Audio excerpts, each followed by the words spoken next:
Hello friends and welcome to our lecture on marine pollution. In today's lecture, we will be talking about what's marine pollution, inputs and sources of marine pollution, effects of marine pollution that will be illustrated with some case studies, the possible ways to reduce the marine pollution, and finally the strategies for monitoring and management of oceans. To begin with, let me give you a brief introduction about the oceans.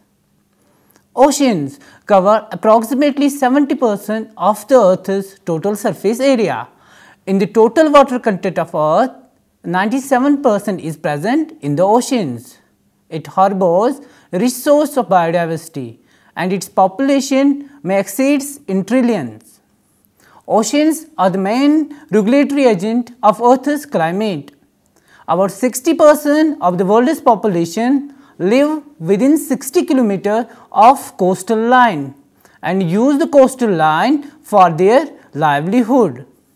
It was thought that human beings living only 1/3 of the portion of globe cannot pollute this vast amount of water, as the marine ecosystems are capable of serving as sink for all the pollution caused by us.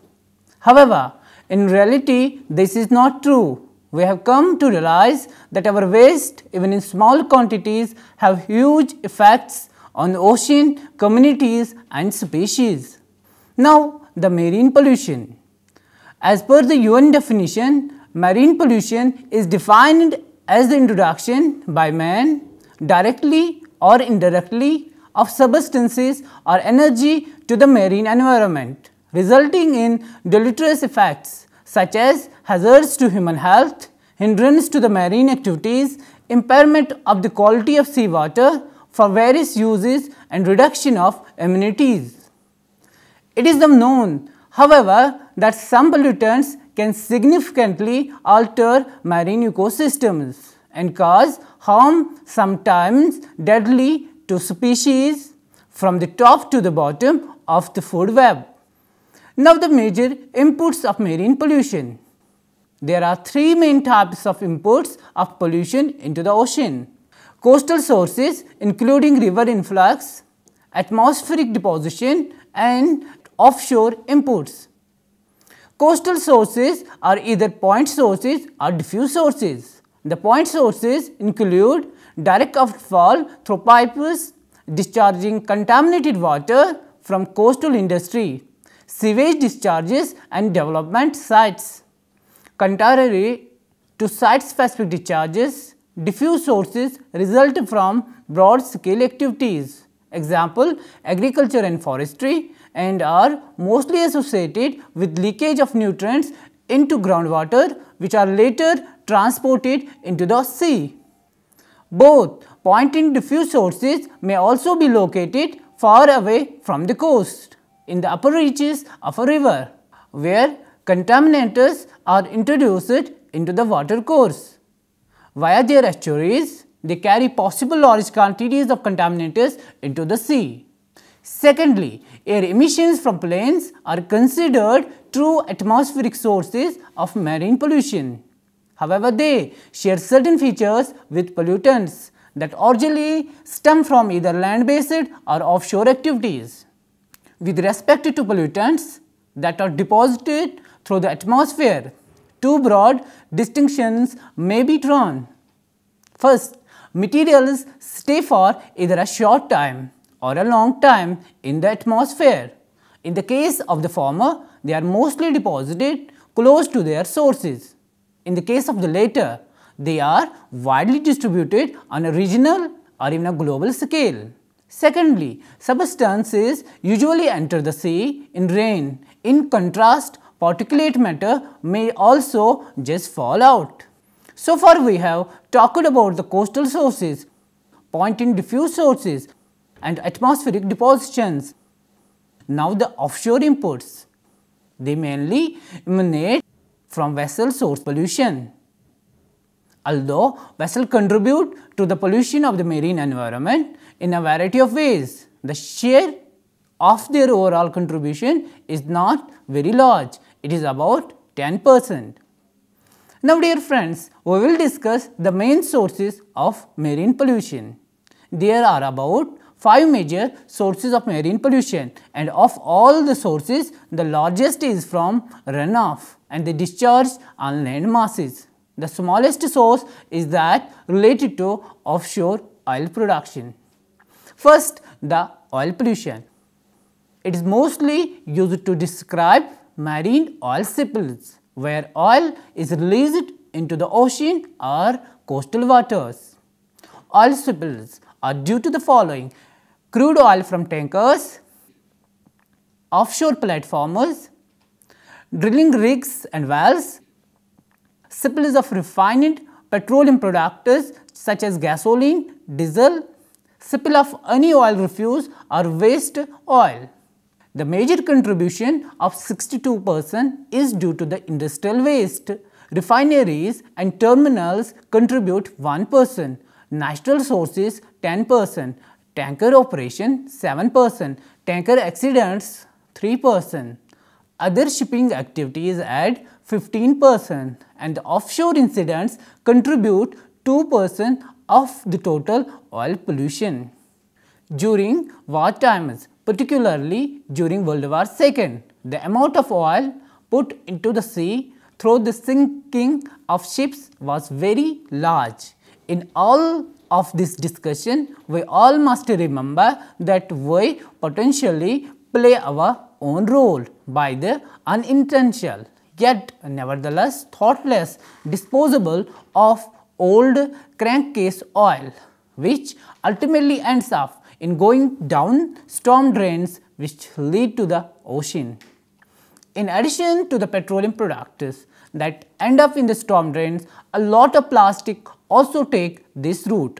Plastics are often discarded from recreational vessels, offshore platforms, etc., and end up either accumulating on the beach, in estuaries or salt marshes, or entangle marine animals that are attracted to potential food items. Many of the goods traded internationally are shipped as containerized cargo. Severe storms at sea sometimes causes the loss of some containers. One recent case was a shipment of tennis shoes in transit from Japan to the US. Several containers were lost and at least one broke open. Let us talk about heavy metal pollution now. Heavy metal is a member of a loosely defined subset of elements that exhibit metallic properties. It mainly includes the transition metals, some metalloids, lanthanoids, and actinides. There is an alternative term for heavy metal, and it is called as toxic metal. The major sources of metals are either natural or man-made sources. There are several heavy metals that cause concern when they are found in the marine environment, like the erosion of oil-bearing rocks. The natural sources of heavy metal pollution is due to atmospheric inputs by wind-blown dust, volcanic activity, forest fires, riverine inputs into oceans, where the man-made sources are particularly due to the industrial discharge, sewage, resuspension of sediments by dredging and trenching. An example of mercury pollution in Minamata Bay, Japan. The source of mercury pollution was from the plastic plant dumped mercury chloride into the bay, and it was seen that shellfishes were contaminated with mercury, and people who consumed shellfish severely got affected, and it was reported that 43 people were dead and 700 were permanently disabled. The bay is still unusable for fishing and shell fishing. Impacts of metal pollution by bioaccumulation and biomagnification.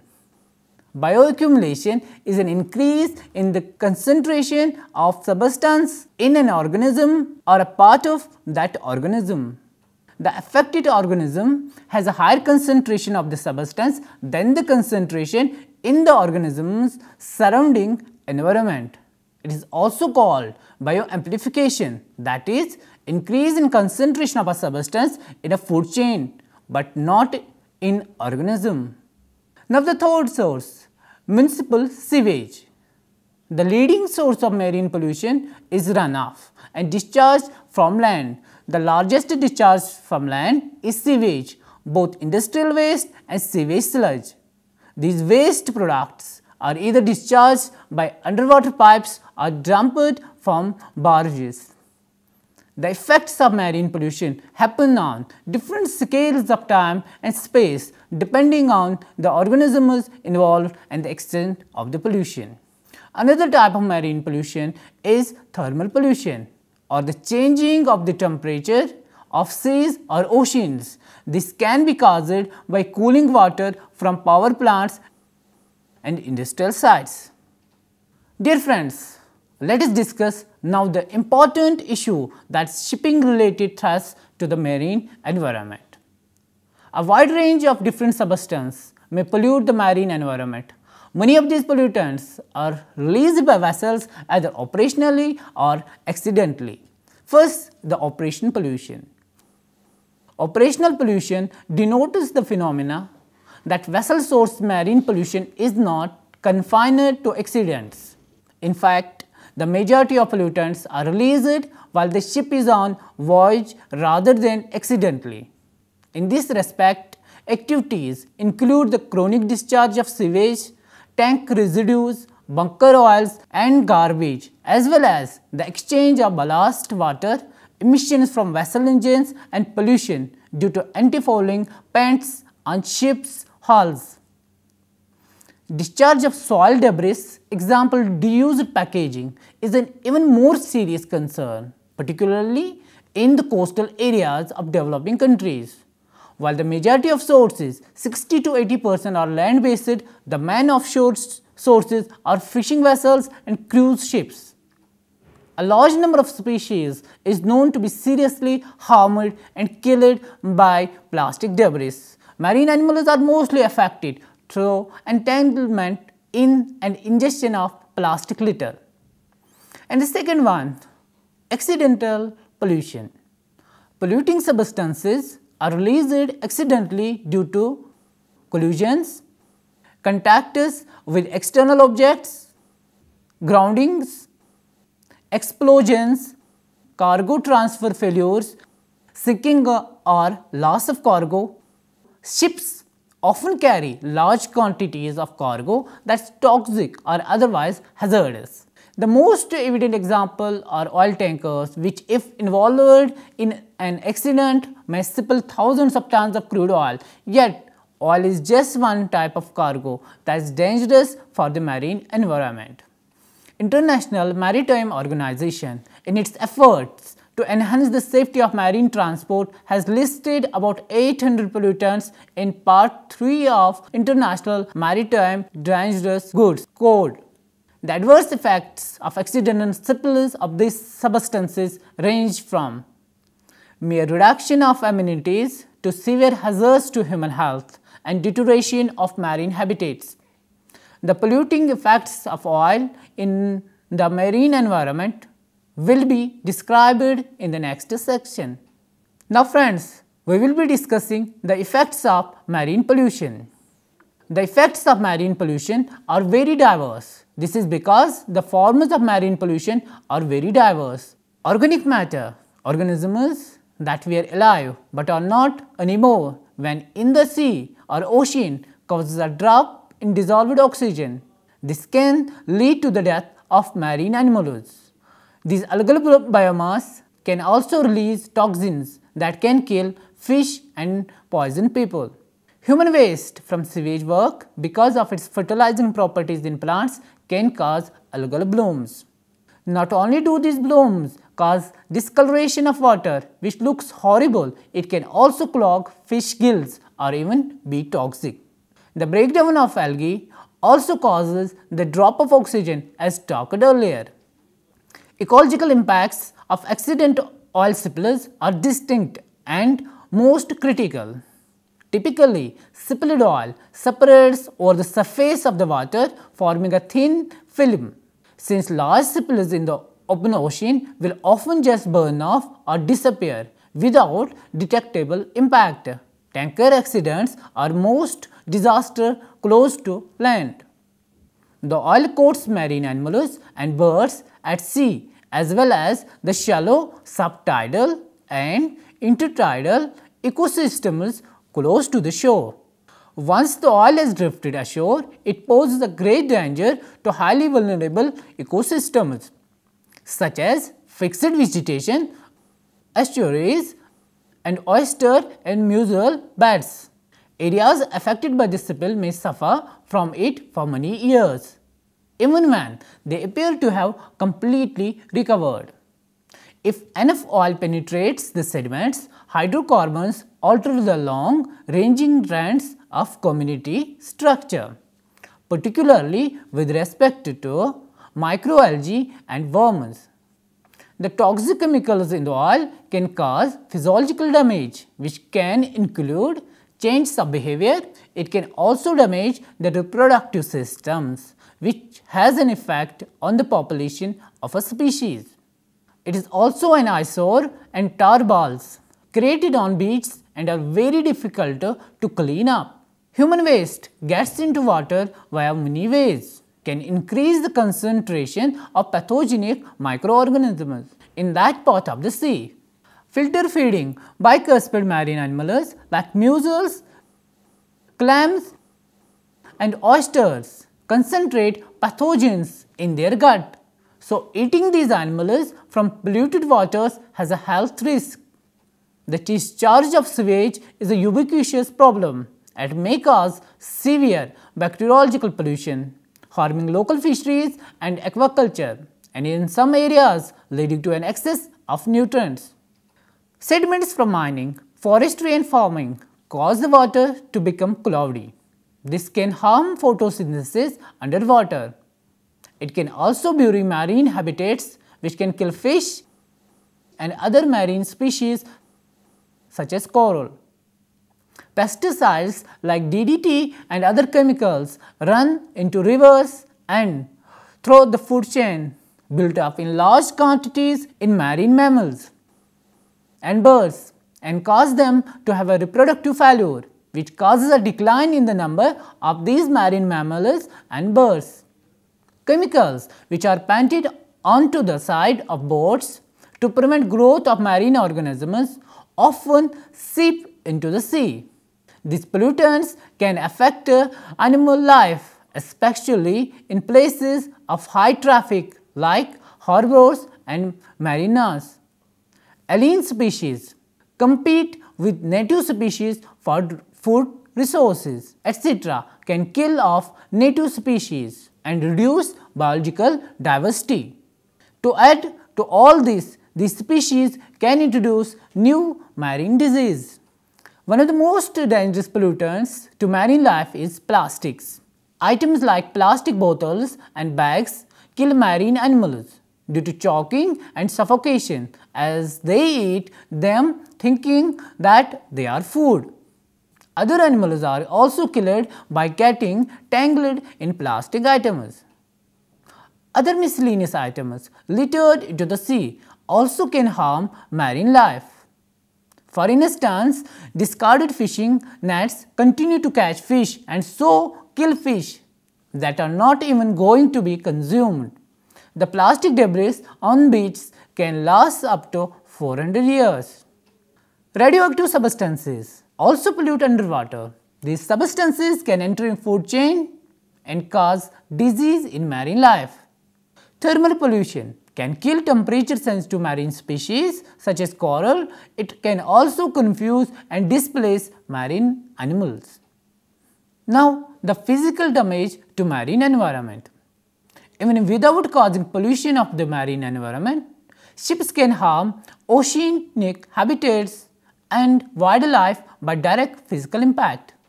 Physical impacts on habitats are caused by anchors and grounding of ships. Coral reefs are particularly at risk from groundings and anchoring. With respect to the latter, damage is caused either by the direct impact of anchors or from the dragging and swinging of large anchor cables and chains. Friends, there are a number of ways by which we can reduce marine pollution. Organize the beach cleanup, take care of a local stream, reduce your rubbish. Now the management and monitoring of marine pollution. There are also the number of ways by which we can manage and accordingly monitor the marine pollution. Advances in science and technology are needed for the management of contaminated sediments. Monitoring is key to fighting nutrient pollution. Cleanup strategies require careful study. Institutes like Department of Ocean Development, Government of India in marine pollution monitoring have to play active role. In conclusion, we can say that ocean pollution is a diffuse, complex series of problems that are not easily addressed. Nevertheless, some pollution problems can and have been successfully addressed. Because of the value of science in dealing with pollution, there is a need to devote resources to research, improved monitoring, and the continued development of pollution source reduction strategies and technologies. Efforts will be made more effective when actions at all levels of government, federal, state and local are better coordinated, and when communications to the public about pollution sources and impacts are improved. With this, we conclude today's topic, that was marine pollution.